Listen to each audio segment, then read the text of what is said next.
अस्सलामुअलैकुम।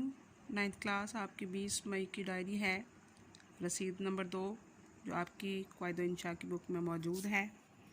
सबसे पहले तो आपको इस जो रसीद है उसकी बुनियाद को समझना आपके लिए बहुत ज़्यादा ज़रूरी है। रसीद के जो अल्फाज होते हैं, जिस तरह आपकी बुक में लिखे होते हैं, उसमें आप कोई भी कमी बेशी नहीं करेंगे। रसीद किसी भी चीज़, रकम की वसूली की तहरीर दस्तावेज़ होती है।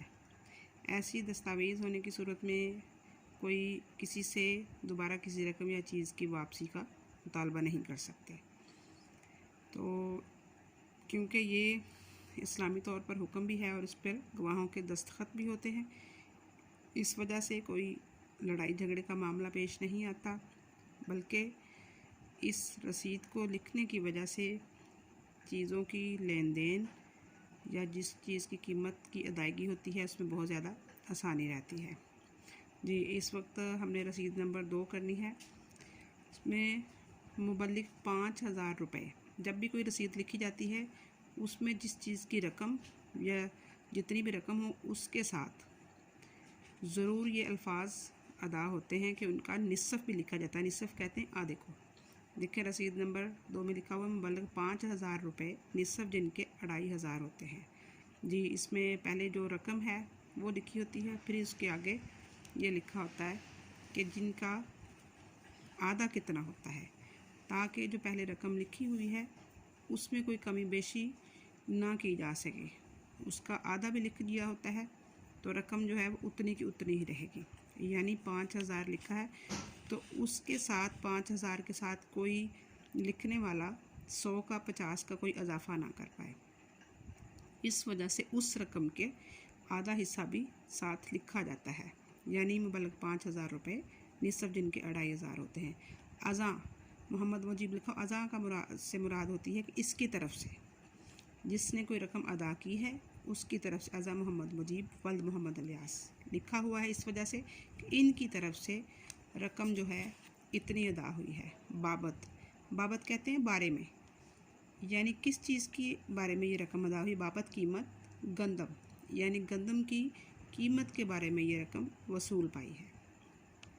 जी, और रसीद लिख दी है सनद रहे, यानी उस गंदम को जब किसी दूसरी जगह ले जाया जा रहा है तो उसकी सनद है कि इस रकम गंदम की जो कीमत है वो वसूल हो चुकी है, और जिसकी तरफ से वसूल हुई है उसका भी लिखा हुआ कि अज़ा मोहम्मद मुजीब। पहले भी आपको बताया अज़ा से मुराद जिसकी तरफ से अदा हुई है उसका नाम लिखा होता है। और 9th क्लास आप इसकी जो अल्फाज हैं रसीद के, उसमें अपनी तरफ से कोई भी कमी बेशी नहीं करेंगे, बल्कि रसीद के वही अल्फाज जो नसाबी किताबों में होते हैं या इसका जो तरीक़ाकार होता है उसके मुताबिक ही लिखेंगे। सबसे आखिर में डेट लिखी होती है, जिस तारीख को आप अपने पेपर में या जहाँ कहीं भी आप टेस्ट वगैरह में लिख रहे हैं तो आप उस तारीख को लिखेंगे। और फिर जिसने ये रसीद लिखी हो उसका नेम होता है नीचे अल अब्द, यानी वो बंदा जिसने ये रसीद लिखी है। उसके बाद गवाहान होते हैं।